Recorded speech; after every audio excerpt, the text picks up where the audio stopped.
여러분 안녕하십니까? 본격적인 여름 휴가철에 최근에 내수 침체로 국내 여행을 권장하는 분위기가 많은 요즘입니다.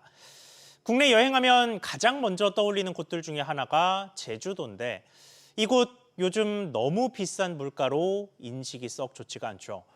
그런데 이에 더해서 제주도에서 특히나 많이 타게 되는 렌터카 업체들의 영업 방식을 한국소비자원이 공식적으로 문제 삼았습니다. 자세한 내용 들어보겠습니다. 이정민 기자, 렌터카 업체들의 방식이 어땠습니까? 네, 한국소비자원이 제주 지역 주요 렌터카 업체의 실태를 조사한 결과 예약은 인터넷에서 간편하게 가능하지만 취소는 전화 등 제한적인 방식으로만 허용하는 사례가 다수 확인됐습니다. 조사 대상 14개 중 13개 업체는 웹사이트 또는 모바일 앱으로 바로 예약할 수 있었는데요. 취소는 달랐습니다. 업체들 중 9곳은 취소나 변경을 하려면 전화를 하거나 홈페이지 게시판을 이용하는 등 업체에 직접 문의하도록 했습니다. 한국소비자원은 이에 대해 예약 절차에 비해 취소 과정이 상대적으로 어렵게 설계된 경우라며 취소 방해형 다크 패턴에 해당할 수 있다고 말했습니다.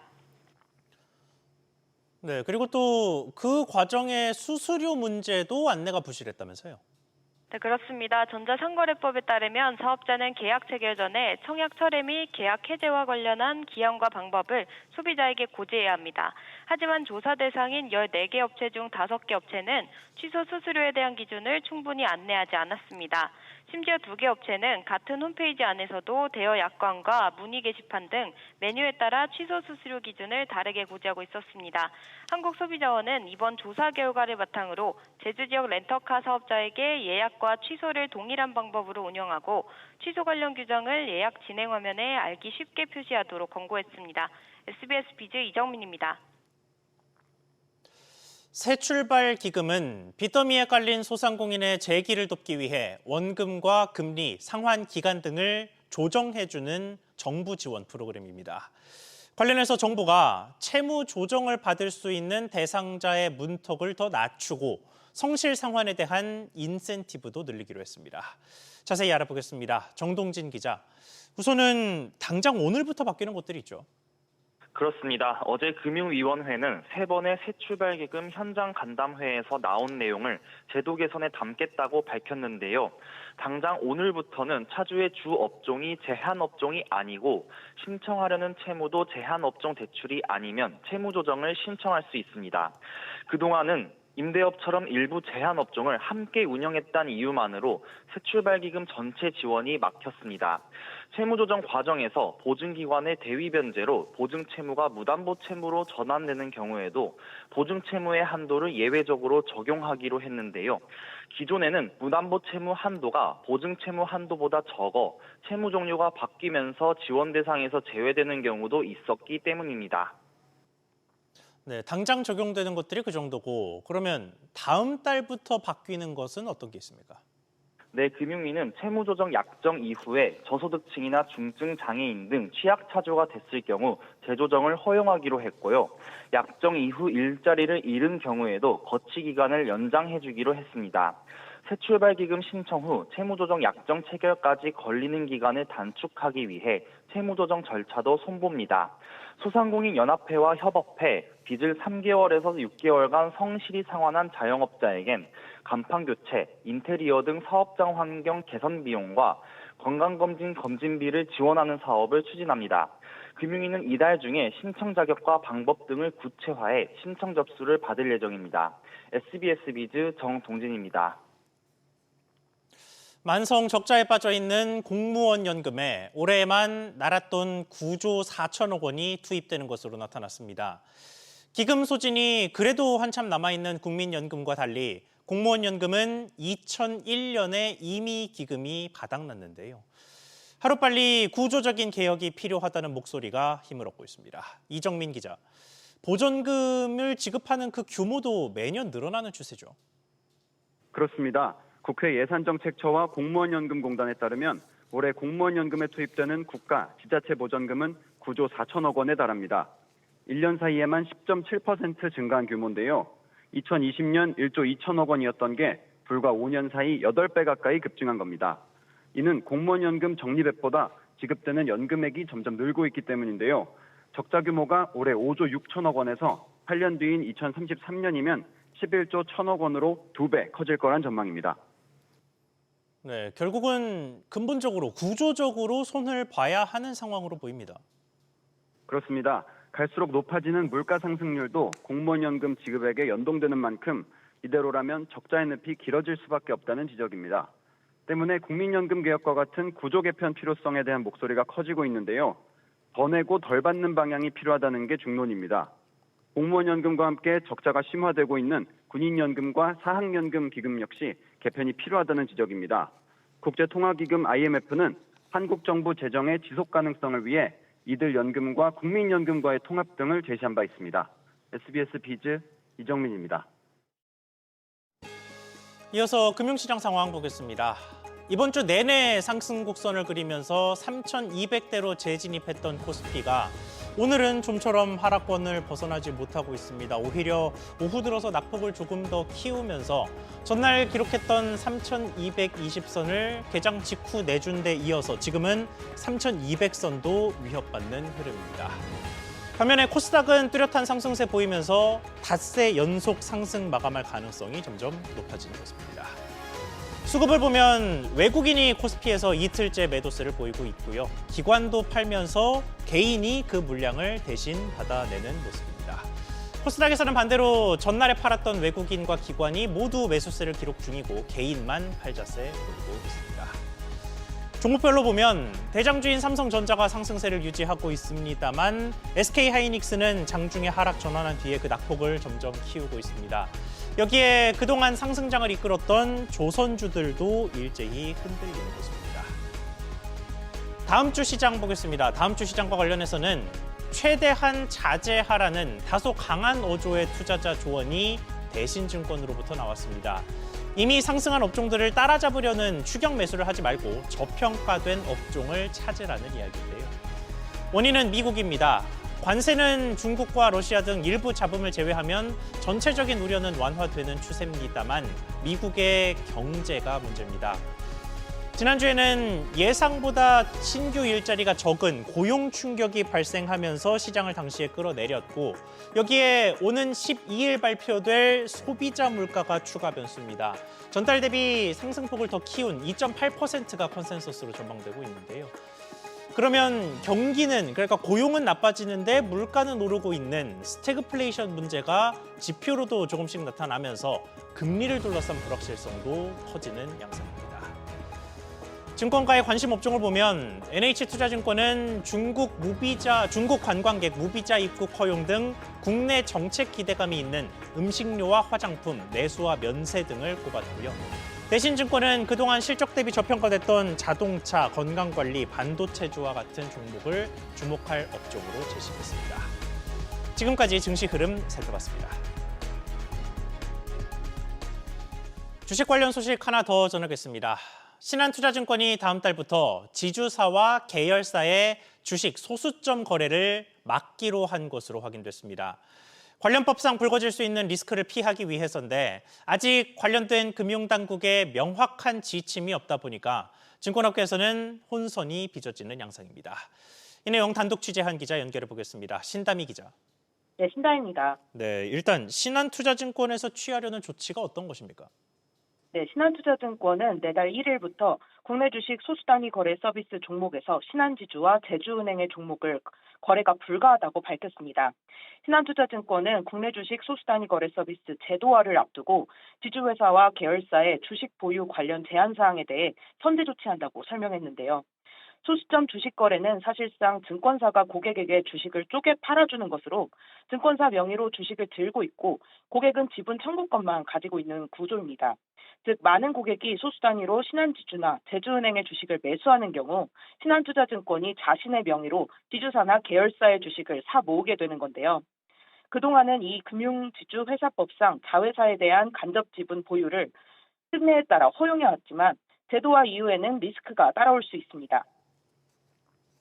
네, 당장 다음 달이면 제도화가 되는데도 이 규정을 두고 업계에서 혼선이 계속 빚어지는 모습이라고요. 네, KB증권은 제도화 후에도 KB금융 주식의 소수점 거래가 가능하다고 밝히면서 증권사별로 규정이 제각각 달라지게 된 건데요. KB증권은 지주사 거래와 관련해 별도의 공지는 받지 않아 제도화 후에도 투자자들은 그대로 거래할 수 있다며 만약 관련된 공지가 나오면 그에 따르겠다고 말했습니다. 미래에셋증권도 현재 금융당국에서 정해진 바가 없어 확인 중이라고 설명했습니다. 국내 주식 소수단위 거래는 지난 2022년부터 혁신금융서비스로 지정돼 신한과 KB, 미래에셋 등 8개 증권사에서 거래가 가능한데요. 내달 30일에는 이 특례 제도가 종료되고 서비스가 정식으로 제도화됩니다. 금융위원회는 이와 관련해 금융지주회사법의 유권 해석을 통해 국내 주식 소수단위 거래가 가능한지 살펴보고 있다고 말했습니다. SBS 비즈 신다입니다. 건설업이나 제조업보다 산업재해가 더 많이 발생하는 업종이 있습니다. 바로 배달업입니다. 여기에 더해 최근 폭염으로 온열 질환 우려까지 커지자 정부와 업계가 대책 마련에 나섰습니다. 오정인 기자. 네, 오정인입니다. 네, 어떤 대책이 제시됐습니까? 네, 배달의 민족의 물류 자회사인 우아한 청년들과 쿠팡이츠 등은 라이더 쉼터와 보냉 물품 지급 등을 확대하기로 했습니다. 라이더들에게 무료 음료 쿠폰이나 커피 트럭 등을 제공하는 이벤트도 늘려가는 한편 건강검진과 보상 등도 확대한다는 방침인데요. 들어보겠습니다.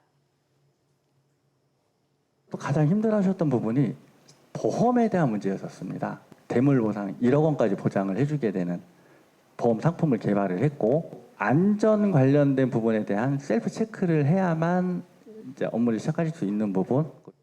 심내혈관 질환 검진 등을 저희 MOU를 맺은 의원을 통해서 진행을 하고 있는데요.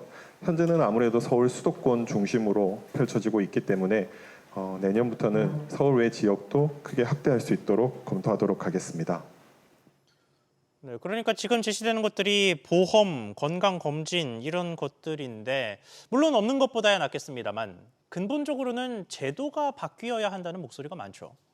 그렇습니다. 배달 라이더들은 특수고용 플랫폼 노동자로 법적 근로자가 아니어서 근로감독 울타리 밖에 있습니다. 고용노동부는 최근 체감온도가 33도 이상이면 실내 근로자에 대해 2시간마다 20분 이상 휴식을 의무화하도록 했지만 역시 라이더에 대해선 보장되지 않는 겁니다. 상황이 이렇다 보니 산업재해 업종별 근로자 가운데 배달 라이더가 가장 큰 비중을 차지하고 있습니다. 관련해 오늘 배달 플랫폼과 만난 권창중 고용부 차관은 라이더들의 의견을 적극 검토해 관계부처와 함께 법적 권익보호 방안을 마련하겠다고 강조했습니다. SBS 비즈 오정인입니다. 기업들 소식 더 이어가겠습니다. 잇따라 인명사고가 발생한 포스코 ENC가 각종 사업과 수주에서 차질을 빚고 있습니다. 이미 불참을 확정했거나 발을 빼는 분위기가 감지되면서 후보군을 이미 추려놨던 사업장들도 난감해지는 분위기입니다. 윤지혜 기자, 포스코 ENC의 움직임 전해주시죠. 포스코 ENC는 가덕도 신공항 부지 조성 공사 컨소시엄에 참여하지 않기로 결정했다고 밝혔습니다. 이는 앞서 송치영 포스코 ENC 신임 대표가 취임하며 안전이 확보될 때까지 인프라 사업 분야 신규 수주 활동을 잠정 중단하기로 결정한 데 따른 겁니다. 가덕도 신공항 건설 사업은 난항을 겪고 있습니다. 앞서 컨소시엄 주관사였던 현대건설이 공사 불참을 선언하면서 신공항 건설공단 측은 이번 달 제2차를 진행할 것으로 예상했습니다. 배울건설과 포스코 ENC 컨소시엄이 기존의 현대건설 지분의 상당 부분을 넘겨받을 예정이었기 때문에 유력한 사업자였는데요. 하지만 포스코 ENC가 탈퇴하면서 배울건설은 새로운 대형 건설사들을 물색해야 하는 상황이 됐습니다. 김은덕 국토부 장관 등 정부를 비롯해 부산 지역 정치권까지 가덕도 신공항의 신속한 재추진을 강조하지만 건설사를 찾지 못하면 또 유찰이 되고 사업이 지연될 가능성이 큽니다. 네, 그리고 포스코 ENC가 최근에 좀 적극적이었던 재건축 사업장 쪽의 상황은 어떻습니까? 네, 포스코 ENC는 강남 개포 우성 4차 재건축 시공사 선정을 앞두고 있는데 여기서도 차질이 빚어질 전망입니다. 업계에 따르면 개포 우성 4차 재건축 조합은 포스코 ENC가 안전사고를 내며 면허 취소 위기로까지 이어지자 시공사 2차 재공고를 고심 중입니다. 개포 우성 4차 재건축은 당초 2파전이 예상됐는데 포스코 ENC가 이탈할 경우 롯데건설의 단독 입찰로 이어질 가능성이 크기 때문입니다. 입찰을 취소하고 재공고를 내게 될 경우 시공사 선정 총회 일정은 내년으로 미뤄질 수 있습니다. 최근 정비사업 분야에서 빠르게 시장 점유율을 늘리고 있었던 포스코 ENC의 하반기 전략 또한 먹구름이 꼈다는 분석이 나옵니다. SBS 비즈 윤지혜입니다. 재건축을 추진 중인 압구정 3구역 일부 조합원들이 현대건설을 상대로 소송을 제기했습니다. 토지 지분을 놓고 다툼이 벌어졌는데 자세한 상황 알아보겠습니다. 최지수 기자, 이게 상황이 복잡하던데 정리하면 아파트 소유주가 땅 지분을 갖지 못하고 있던 경우가 발생한 거죠. 네, 그렇습니다. 압구정 3구역은 재건축 대상지인데 해당 필지에 현대건설과 서울시의 지분이 있다는 사실이 뒤늦게 알려졌습니다. 재건축을 추진하려면 각 조합원들의 건물과 토지 지분이 명확히 구분이 돼야 하는데요. 결국 법적 분쟁을 통해 지분 정리가 돼야 한다는 예상이 나왔는데 실제 압구정 3구역 조합원 77명이 지난 1일 현대건설을 상대로 소유권 이전 등기 청구해소를 제기한 것으로 확인이 됐습니다. 조합원들은 재건축 종전자산 감정평가 절차를 앞두고 지분을 명확하게 정리하길 바라고 있습니다. 현재 가진 토지와 건축물의 감정평가액보다 추후 조합원이 분양을 신청한 주택형의 분양가가 높으면 조합원 입장에선 추가 분담금이 발생해 재산권과 직결되기 때문입니다. 소를 제기한 조합원은 자산평가 단계에서 부당한 지분평가를 받지 않아야 한다며 대지 지분을 제때 찾지 못하는 세대는 분양 순위에서 후순위로 밀리게 된다고 설명했습니다. 네, 지금 압구정 3구역은 아직 재건축 시공사가 안 정해진 상태죠. 네, 그렇습니다. 과거 1970년대에 압구정 아파트 지구는 현대건설이 시공을 도맡았습니다. 이런 깊은 연관성을 토대로 현대건설은 압구정 일대에 유력한 시공사 후보로 자리 잡고 있는데요. 소송을 제기한 조합원들은 시공사 선정 총회 전에 모든 문제를 해결해야 공정한 시공사 선정이 가능하다는 입장입니다. 현대건설은 압구정 아파트 지구 조성 당시의 토지 등기 과정과 지분 관계를 면밀히 파악 중이라며 서울시 조합과의 협의를 통해 토지 지분 정리를 추진해 나갈 것이라고 밝혔습니다. SBS 비즈 최지수입니다. MSCI 한국지수에 두산과 효성중공업, LIG 넥스원이 새로 편입되고 CJ제일제당과 LG이노텍, SKC가 제외됐습니다. 글로벌 주가지수 산출업체 MSCI는 이달 정기 리뷰 결과를 발표하고 한국 지수 구성 종목을 이같이 조정했습니다. 지수 리밸런싱은 오는 26일 장 마감 후 진행됩니다. 코스피의 공매도 잔고금이 10조 원을 넘어섰습니다. 한국거래소 통계에 따르면 지난 5일 기준 공매도 순보유 잔고 금액은 10조 70억 원으로 올해 들어 두 번째로 큰 규모를 기록했습니다. 순보유 잔고는 공매도 뒤 상환하지 않은 물량을 뜻하는 것으로 앞으로 주가 하락을 점치는 투자자가 많다는 뜻으로 풀이됩니다.